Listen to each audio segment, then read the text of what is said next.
იქნებ მოასწროთ თქვენ ამ დიდი საქმის გაკეთება საქართველოს დროშის და გერბის ახალი ვარიანტი ეს აუცილებელია. მე მინდა ვთქვა, რომ ჩვენი ტრადიციული დროშა იყო ჯვრით და ეს მე იმიტომ არ ვამბობ, რომ მე ვარ საქართველოს კათოლიკოს პატრიარქი. ასე რომ ჩვენ ნუ წარმოიდგენთ ასე რომ დროშა ეს რაღაც აი ნაჭერია და იმას უნდა ლამაზი ნაჭერი უნდა იყოს. არა.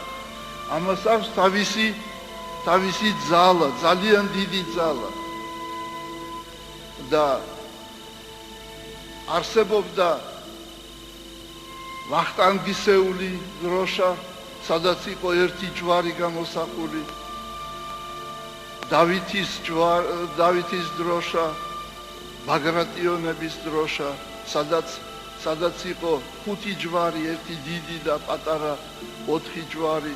სხვათა შორის, ბევრმა არ იცის, რას ნიშნავს ეს 5 ჯვარი. ეს არის 5 სამსჭვალი უფლისა იესო ქრისტესი. ხელებზე, ფეხებზე, 2 და 1 გვერდის. აი იმიტომ ბაგრატიონებმა გამოსახეს ეს 5 ჯვარი. ასე რომ მე გისურვებთ, რომ თქვენ აღადგინოთ